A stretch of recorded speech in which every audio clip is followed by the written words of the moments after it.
They were in Boston, and who oh yeah, they were talking about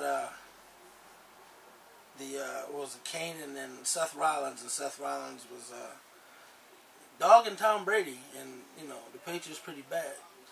And it was funny when Stephanie came out and she was like, "How dare you disrespect Tom Brady and all this and that, and he's gonna lead them to it." I mean, basically kissing his ass, the Boston crowd and whatnot. And I forgot that they had went to the Super Bowl, Stephanie and Triple H and whatnot. But I just thought it was kind of funny to me, Tom Brady's an asshole. He's a cheater. He's a bitch ass. Yeah, he's a bitch ass. But it was like, is this for the crowd? Is this how the way she came off was like, I don't know. Maybe it seems like to me she went maybe to her first game, let alone Super Bowl, and seen this and like kind of got intrigued by it. You know what I mean? Is she really a fan? I mean, it's like, it's kind of odd to me. I remember way back when Monday Night Raw was battling Monday Night Football, and the NFL and the WWE was not getting along at all. For anybody in the wrestling world to compliment a football player at all is kind of weird to me. Very. You know what I'm saying? And how Vince McMahon tried to get a team. Now this is how XFL started. Oh yeah, XFL. He tried to get a team in the NFL, and they was like, So he started his own league. So it's just weird to me. Like, for your father to go through that, and you just like kissing Tom Brady of all people. So I'm wondering kissing his ass. If there's some kind of like, I don't know, deal set up there. It was because any other time you don't hear that when you go to other. Very rarely do they bring up other sports and wrestling unless there's something big going on. Something. If it's the playoffs, I mean, I remember a couple years back when WWE was supposed to be in Denver, but the Denver Nuggets was in the playoffs. Yeah. And it's like, why would you lease out your stadium to the WWE during the playoffs a year ahead of time? Are you expecting your team to not be in the playoffs? Right. They ended up in the playoffs against the Lakers. The Lakers had to go to the Nuggets, so Staples Center jumped up and said, we'll let WWE come here.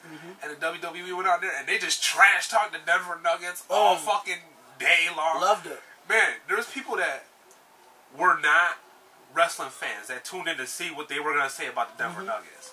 Because one of the highest rated shows. I loved it because at the time, they was battling in the playoffs. At the time, Carmelo Anthony, Allen Iverson, that was a really good team. And of course everybody knows Kobe and them boys. And it was a big playoff just battle, and to be able to tune into Monday Night Raw and see that shit happen, it was funny.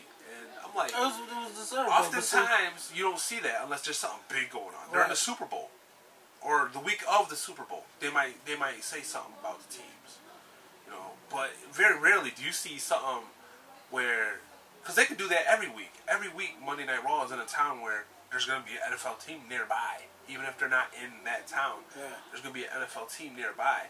They can talk about NFL teams anywhere they go, or sports teams of any caliber. But they usually don't, unless there's something big going on. So it's kind of weird that it's like week 4, and you guys are talking about, like, we don't even know. I mean, the Patriots are looking all right, but we don't know what. But my whole thing is that was just weird. Like, it is weird. It is weird. Why would she go to such lengths to kiss his fucking ass, though? Like, fuck Tom Brady, man. It's cool. You barely got a fucking Super Bowl last time. You're not the greatest. You lost 2, buddy. Yeah. To me, it kind of compares to like when they brought Ronda Rousey out during WrestleMania. It's like, you don't talk about UFC. You try to distance yourself from UFC as much as possible, except for when Brock's in the ring. For years it's been a competition between WWE and UFC. WWE's wrestling is choreographed, UFC is, mixed martial arts.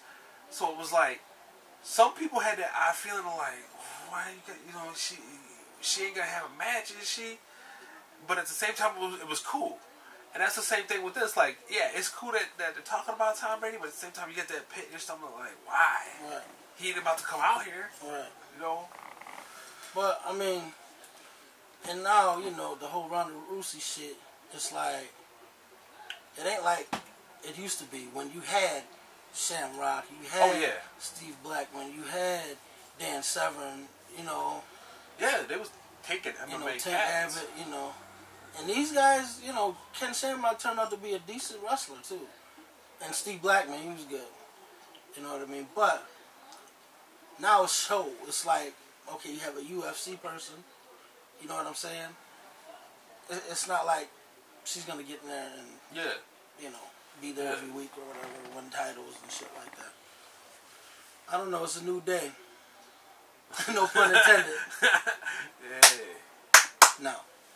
Yeah. I do. You know, they're growing on me. Yeah. Not. I'm alright with them. Yeah, because of the Perfect Heels. They're such assholes. Yeah. You know. Did they end up getting that U.S. title? What title was it that they were going for? Yeah, no, they didn't. No? Nah. I was kind of hoping they would. I was hoping Big E would. I wanted to see. And I like that segment when they did the whole big thing. That was. Kofi Kingston's pretty good on the mic, man. You know, they're all pretty, you know, Big E's kind of. But, yeah, as far as WWE goes right now, they're in a tough spot because I don't think they know how to push all these guys at the same time. And I'm gonna say it again: you need titles. If you definitely need a cruiserweight. I would go and grab like Eric Young from TNA and a few other people. Get Tigre Uno. You know, you got to do something. So I'm telling you, like Cesaro, my brother mentioned Randy Orton being like the television champion. That would be awesome. You know, and a women's tag too, because right now the most entertaining thing about Monday Night Raw. Oh, matter of fact, SmackDown I watched the other day, the tag team match. Them women are going crazy, man. Sasha Banks is like that motherfucker too. She ain't no joke. Yeah. No joke. It's entertaining. Yo. And I mean, they're banging now. Fuck all that shaking ass and titties. Yeah, and exactly. They're getting it on right now. Like, now. you got girls that have been growing up watching wrestling who really want, you know, when they... I just watched a documentary about it, just little bits and pieces about NXT and how... Oh, I gotta watch that. The women around NXT really have this thought of, we can have matches as good as the guys can. Yo, and that's the way all divas should be, all women should be. And when they do it, it's fucking entertaining. Yo, I'm trying to tell you, they got the best matches right now. And that's no bullshit. NXT, to me, is really helping the WWE. And one thing I heard Triple H say, and I didn't even think about this. He said, if you go back to WrestleMania, set aside the match between him and Sting. Forget about that match. Every other match at WrestleMania had at least one person that came from NXT. And like, so think about what NXT is doing. Most people blow NXT off. It's like, if you watch WWE wrestling, if you're a fan of WWE wrestling, you gotta watch NXT. It's the best. Find it. If you don't have WWE Network, find somebody that does, or go on YouTube, do something, because that is. And I mean, ROH. Like this, right? I love was just ROH. About to say. But NXT is fucking entertaining. Yo, NXT Good between NXT and ROH. Yeah. That is the roster for the WWE. Yeah. Yeah. Think about that. Exactly. Cesaro's and Daniel Bryan and Samoa Joe and Kevin Owens. You know, when he was Kevin Steen. I mean, that's crazy. This is craziness. You know. So they need to go there and snatch up a couple people. Like I said, if you had a cruiserweight division again, you really want to blow the roof off the goddamn building. Besides the women getting down right now, and there's some women there too you can get too. You know, where's Velvet Sky? I kind of wish Velvet Sky. I kind of wish WWE would go out and buy ROH for the simple fact that you could keep that program the way it is, but there would be better marketing. There would be better time slots. You could add more titles. You could bring in cats like the big names, John Cena, whatever. Bring them into ROH. You know, stuff like that. I'm pretty sure there's something's got to be happening for they could do that for WWE to be getting their top wrestlers. You know what I'm saying? So something's going on. Think of El Generico, Sami Zayn now. You know, can't forget him. the list goes on and on. But something's going on, you know, because I know TNA, obviously, when you see Kenny King on one show and then he's on TNA and blah, blah, blah, blah, you know, Hernandez and whatnot. But WWE needs to find a way, man. They need to break up the brands. I mean, I've probably said this on the show 1,000 times.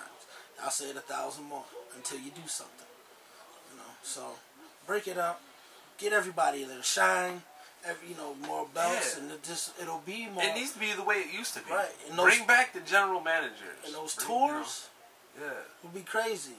General man, right? You know, that excitement there when you come out and make these matches or get involved. And speaking of managers, there needs to be more managers and valets too for these wrestlers. That's the other. What happened to the days of Elizabeth? That's the one thing that I always say ROH has correct is they got Truth Martini. Right. And I'm like, yo, man, this dude, yeah, he needs to come to WWE and do his thing.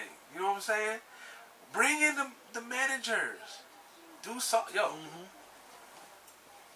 Word. We could be managers, you know what I'm saying? I'll tell you what, you would hate me. We manage the fuck. I gotta be the heel. I can't be no damn good guy. I can't smile, man. The guys don't need no managers. Nah.